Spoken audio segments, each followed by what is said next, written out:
97.3 ESPN.com's John McMullen here with a look ahead, behind, as Wednesday Hump Day is here, kind of the first day that you start to kind of look forward. The Eagles have that Monday nighter, so they'll have the extra day here.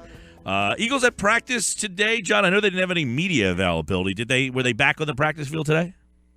No, extra day, so they'll start in gear tomorrow. So it'll be Thursday, Friday, Saturday this week instead of play. So you push it back a day, but that's understandable, and it's one of the problems you have and why coaches don't like Thursday games, Monday games. You don't like to get out of your sort of your normal rotation.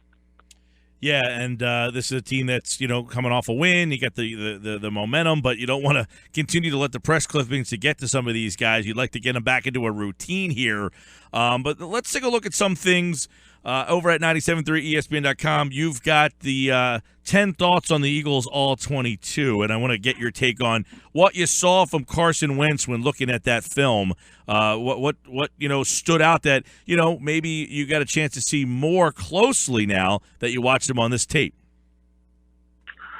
Well, I think it was how he handled himself. From being there every day throughout training camp and the preseason before he got injured, you knew the skill set was there. You knew the athleticism was there, the arm strength.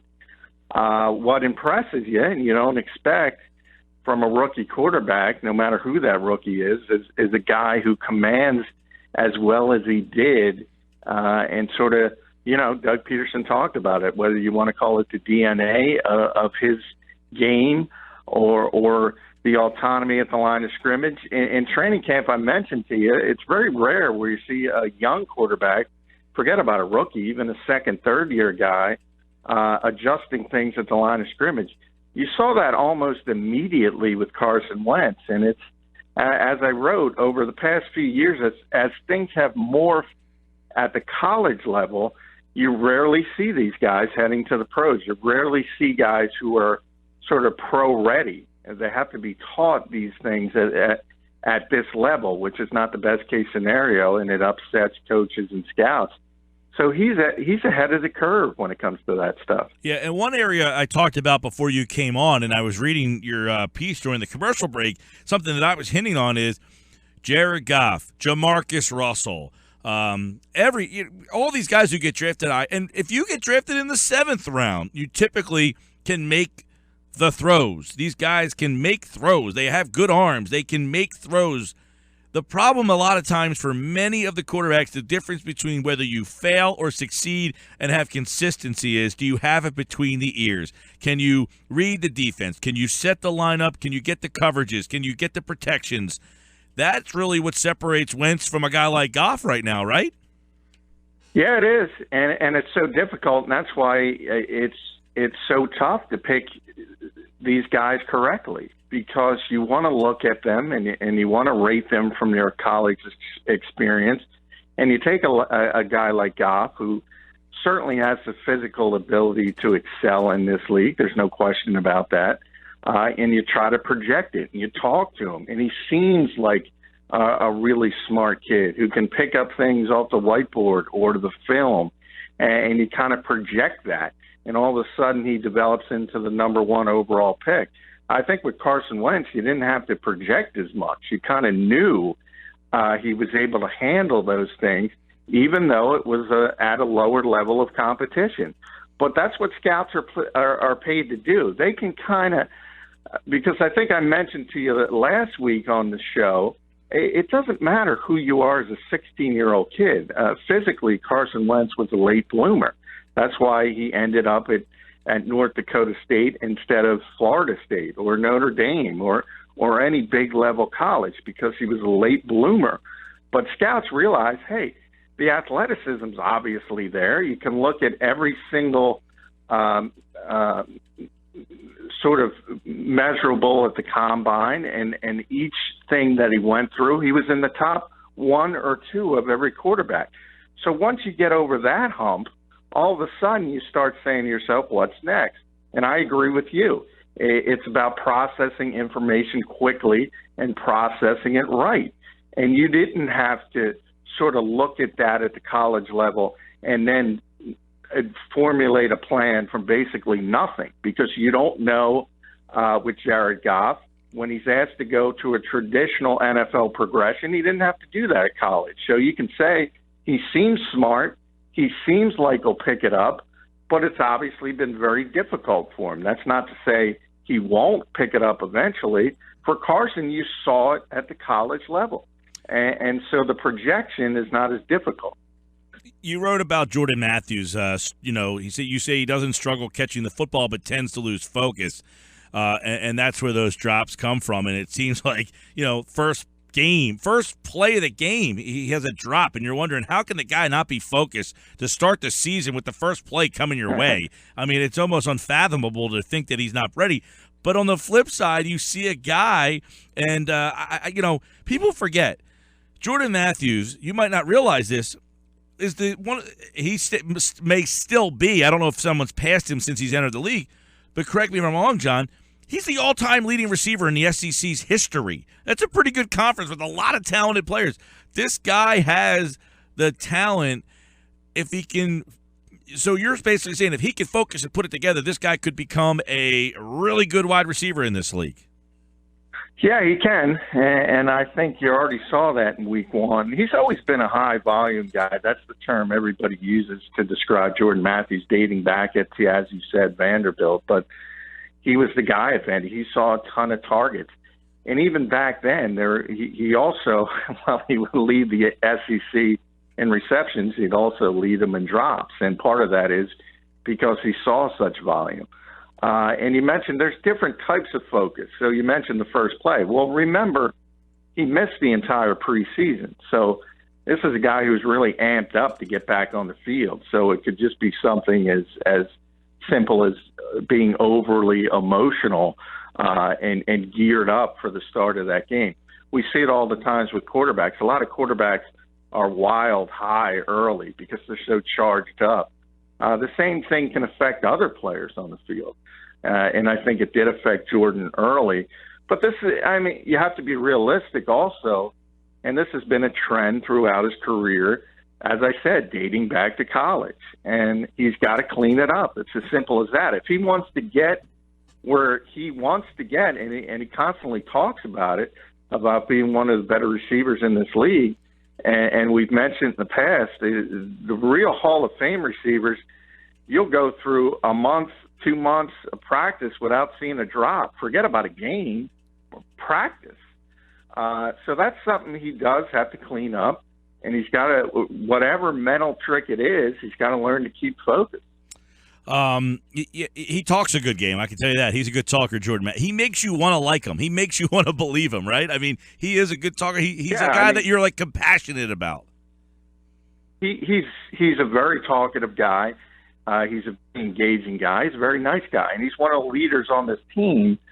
When you have a question, he's one of that group in the locker room that's always willing to talk. Good times or bad. And he shows leadership in that way. And I think even though he's a very young player, he's already a leader on this team. So all of that is good. And I just think to get to that next level, he's got to clean up that little focus issue, because it's obvious. You understand when guys have bad hands, they don't catch the football consistently. And they certainly don't make great catches. Jordan Matthews will make the great catch, miss the easy one, and that tells you he's got good hands. It's just about that focus. Hey, I want to get your opinion then after watching this tape, what we saw or what you saw from Aguilar, because here's a guy who, first-round pick, we know the story, bad year last year, had the injury. Is this a case of a guy who the injury kind of lingered, he's in the wrong system, has the talent? What do you make of what you saw from Nelson's game? Well, I think it was his best game as a pro, so that's a positive. He got off press coverage. He's been very, very poor at getting off press coverage during his rookie season and even the preseason. So that's a positive. But, I think we get hung up on pedigree. And I go back to that, Mike, and he's a first-round pick. And if you go on Wikipedia, if you read the NFL record and fact book, that's always going to be there. Nelson Aguilar, first-round pick. But I think most people rated Nelson Aguilar as a second-round pick. So I think the Eagles kind of reached for him, and I think he's more of a second-round talent.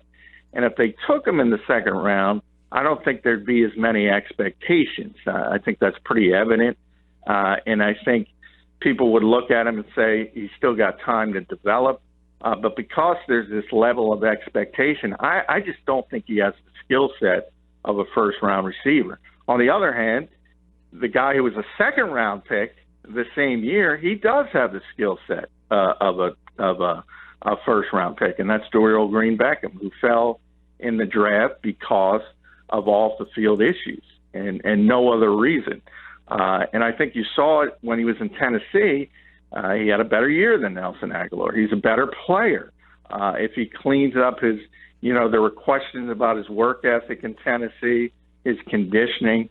If he develops that work ethic, if he keeps himself in shape, he's a better football player. And as he gets used to this system and understands this system, I think his playing time is going to go up, and I think Nelson's is going to go down. All right. Well, I was going to just ask you, do you think we see more of DGB in the game plan this week? Do they continue just to kind of sprinkle more and more of him because of just what you said, that, realistically, he might be the more talented guy of this group? Yeah, I think you're going to see that week to week, a little bit more on his plate each week until he's got the entire offense. And at that point, I think he sort of starts, you'll see the exact opposite. Nelson was on the field for 60-some-odd snaps, and he was on the field for 25. I think you'll see those numbers completely turn, and it'll be DGB out there for 60 snaps, and Nelson will be the part-time player. John McMullen's with us, 97.3 ESPN.com. Eagles and the Bears this week. Another take on the All-22 that you list at 97.3 ESPN.com. Alan Barbery, here's a guy who's been kind of a journeyman. He's going to probably be moved to right tackle at some point. But here's a guy that at 32 years old seems like he has kind of come into his own all of a sudden. Yeah, it happens. And that kind of happened. That was Evan Mathis. On the offensive line. Yeah, that was Evan Mathis.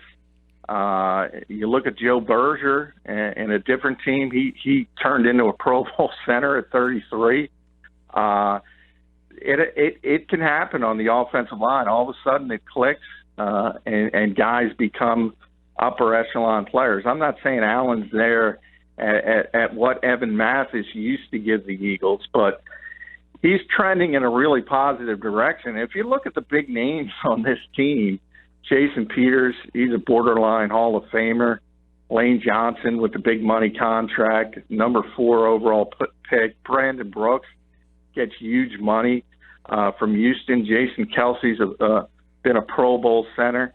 And then Alan Barber, he was their best offensive lineman, certainly in the run game, more than anything else, by far, against Cleveland. So it's interesting to see how well he has developed really at the end of last season and then early this season. And we kind of talked about it earlier in training camp, and I put myself in this category. I said, this coaching staff seems to like Alan Barber a lot more than the rest of us, and maybe they were right because he played really, really well against Cleveland.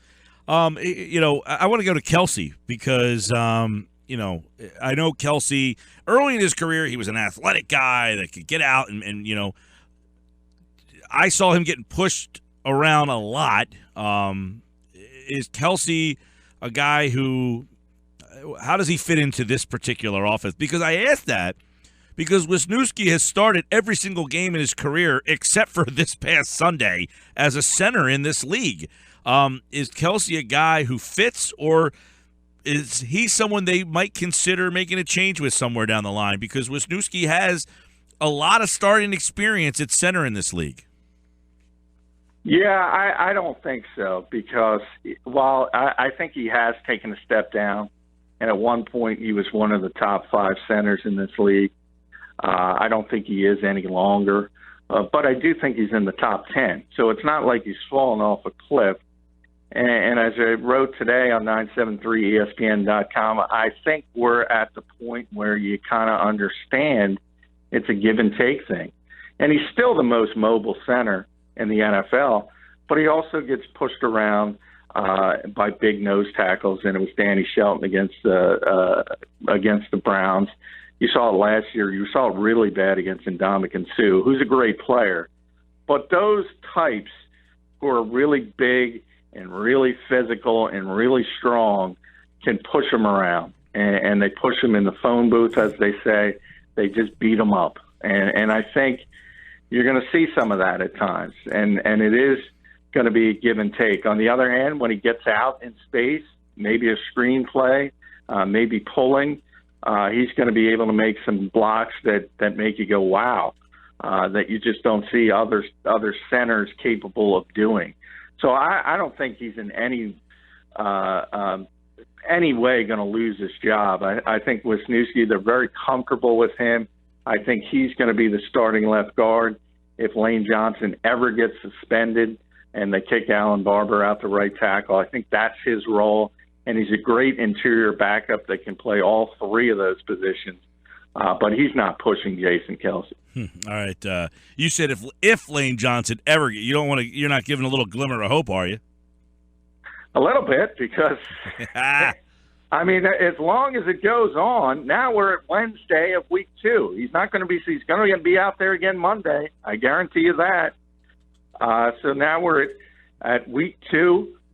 We still have no clarification on when this B sample's coming back. As we said, we're pushed back a week, so we'll get to talk to Lane in the locker room tomorrow.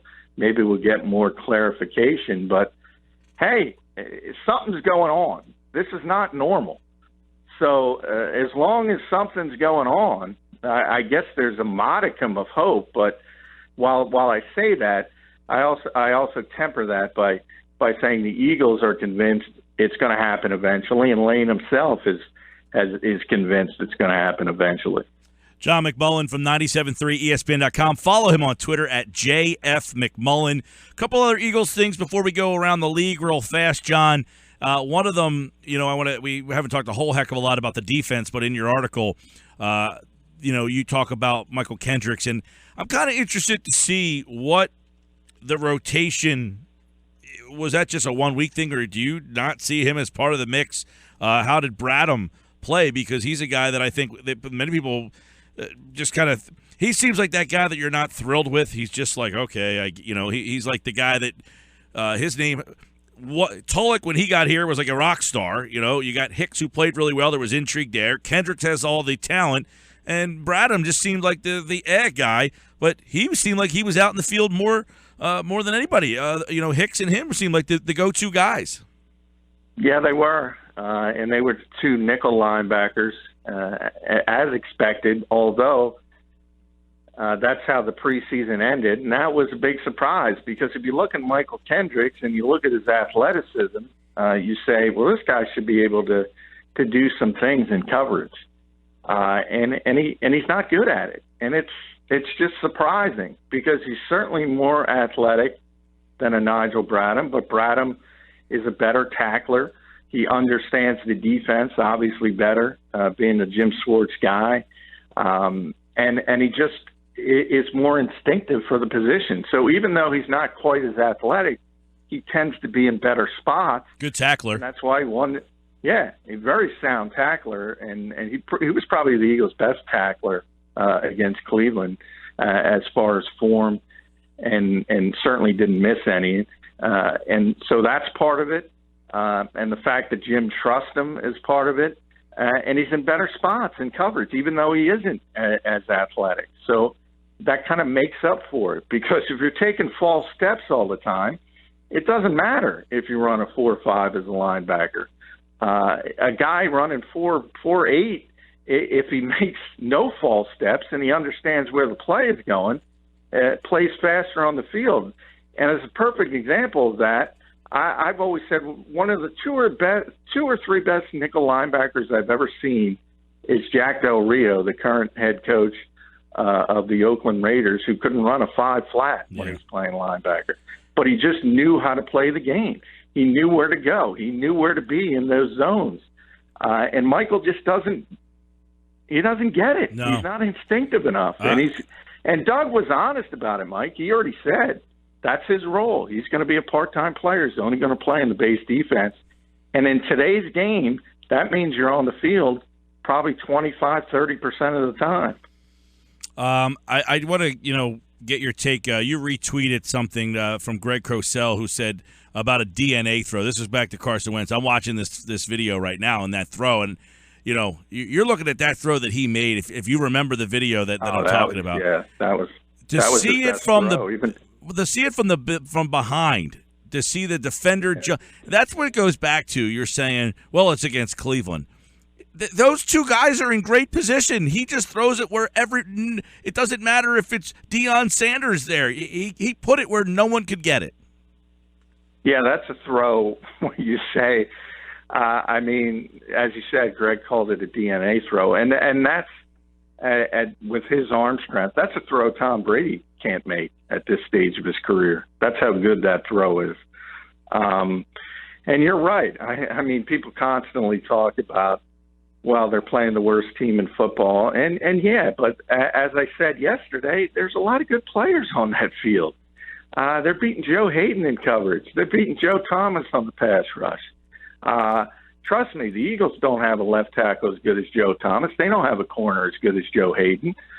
These are good, really good NFL football players.